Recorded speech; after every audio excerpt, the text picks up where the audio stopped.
अर्जुन के लिए बिच्छू कबीले का पकड़ा जाना राहत की बात थी, लेकिन यह कहानी का अंत नहीं था। उसके भीतर सवालों का बवंडर था। मटौरा के नीचे छिपी वह शक्ति क्या थी? क्यों उसकी मां को मार दिया गया? और क्या वाकई बिच्छू कबीला खत्म हो गया था? मटौरा के मुखिया ने अर्जुन से पूछताछ की और उसके साहस की सराहना की, लेकिन अर्जुन जानता था कि वह सब कुछ अब भी नहीं जान पाया है। बिच्छू कबीले का नेता गिरफ्तारी के समय मुस्कुरा रहा था, जैसे उसकी कोई योजना अब भी अधूरी न हो। यह सिर्फ शुरुआत है लड़के, उसने अर्जुन को घूरते हुए कहा। तुमने सिर्फ छाया देखी है, असली खेल अब शुरू होगा। कुछ दिनों बाद अर्जुन को अपने घर के दरवाजे पर एक अजीब सा पैकेट मिला। उसमें एक काला लिफाफा था। लिफाफे के भीतर एक नक्शा और एक चिट्ठी थी। चिट्ठी में लिखा था, तुमने कबीले को रोका, लेकिन असली रहस्य अब भी छिपा हुआ है। अगर सच्चाई जानना चाहते हो तो इस नक्शे का पीछा करो, पर याद रखना हर कदम मौत के करीब ले जाएगा। अर्जुन को यह समझते देर नहीं लगी कि यह चिट्ठी बिच्छू कबीले के बचे हुए सदस्यों की ओर से आई थी। वे उसे फंसाने की कोशिश कर रहे थे, लेकिन अर्जुन ने तय कर लिया कि वह इस चुनौती को स्वीकार करेगा। नक्शे में एक गुफा का जिक्र था, जो मटौरा के उत्तर में एक सुनसान इलाके में थी। अर्जुन ने अपनी मां की डायरी को भी साथ लिया और गुफा की ओर बढ़ गया। गुफा के पास का इलाका वीरान था, जैसे वहां कोई सालों से नहीं गया हो। गुफा के अंदर अंधेरा और ठंड थी। अर्जुन ने एक मशाल जलाकर गुफा के अंदर कदम रखा। दीवारों पर वही बिच्छू का निशान बना हुआ था, जो उसे हर जगह दिखता था। अर्जुन धीरे धीरे आगे बढ़ रहा था कि अचानक उसे दीवार पर एक शिलालेख दिखाई दिया। यहाँ से पीछे हट जाओ, वरना तुम्हारी किस्मत भी वही होगी जो तुम्हारी माँ की हुई थी। अर्जुन का गुस्सा और बढ़ गया। वह जानता था कि यह सिर्फ उसे डराने की चाल थी। उसने आगे बढ़ना जारी रखा। गुफा के गहरे हिस्से में अर्जुन को एक गुप्त कमरा मिला। वह जगह किसी पुरानी सभ्यता की तरह लग रही थी। वहाँ कई पांडुलिपियां और अजीब सी चीजें रखी हुई थी। अर्जुन ने पांडुलिपियों को पढ़ना शुरू किया। उनमें लिखा था कि मटौरा के नीचे एक जीवित शक्ति छिपी है, जो इस ग्रह को खत्म भी कर सकती है और बचा भी सकती है। बिच्छू कबीला इस शक्ति को नियंत्रित करने की कोशिश कर रहा था। अचानक अर्जुन को कमरे के बाहर कदमों की आवाज सुनाई दी।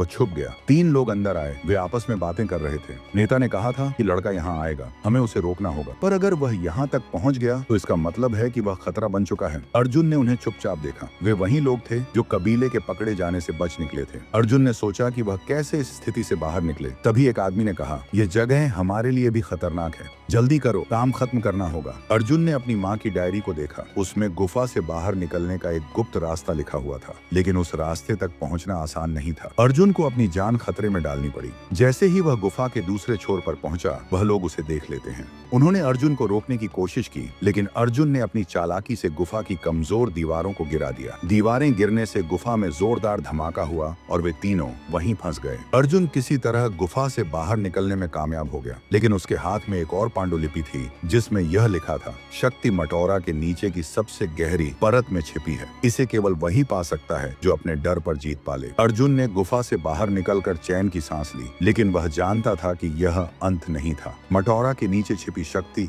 और उसके रहस्यों का पर्दा अभी भी पूरी तरह नहीं उठा था। अर्जुन ने मन ही मन कसम खाई कि वह इस गूढ़ रहस्य को सुलझाएगा, चाहे उसे अपनी जान ही क्यों न देनी पड़े। अध्याय 3 में अर्जुन मटौरा की गहराई में छिपे राज को खोजने निकलेगा। तीसरा भाग आपको और रहस्यमय बनाएगा। वीडियो बहुत मेहनत से बनाई है। लाइक और सब्सक्राइब जरूर करना मित्रों।